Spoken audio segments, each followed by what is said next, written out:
રખિયા જિલ્લા પંચાયત સીટમાં ભાજપ દ્વારા સંમેલન સમારોહનું આયોજન કરવામાં આવ્યું હતું.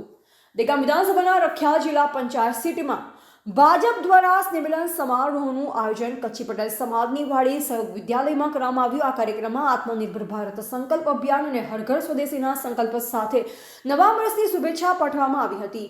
આ સમારોહનું આયોજન રખિયા જિલ્લા પંચાયત સીટના સદસ્ય ભરતસિંહ ઝાલાના નેતૃત્વમાં થયું, જેમાં દહેગામના ધારાસભ્ય બલરાજસિંહ ચૌહાણ, ગાંધીનગર જિલ્લા ભાજપ પ્રમુખ અનિલભાઈ પટેલ, પૂર્વ ગાંધીનગર જિલ્લા મહામંત્રી ગોવિંદભાઈ પટેલ, પૂર્વ ધારાસભ્ય કામિનીબા રાઠોડ, દહેગામ તાલુકા પ્રમુખ કેતન પટેલ, તાલુકા પંચાયત પ્રમુખ અશોક પટેલ, તાલુકા પંચાયત સદસ્ય સોનલબેન પટેલ અને જિલ્લા મહામંત્રી રમણભાઈ દેસાઈ સહિતના અગ્રણીઓ ઉપસ્થિત રહ્યા. આ પ્રસંગે તમામ ગામના સરપંચો પણ હાજર રહ્યા. ઉપસ્થિત સૌને નવા વર્ષની શુભેચ્છા પાઠવવામાં આવી અને હર ઘર સ્વદેશી અભિયાન અંતર્ગત સંકલ્પ લેવડાવવામાં આવ્યો. રિપોર્ટર દિનેશ ચંદ્ર શાહ, દહેગામ.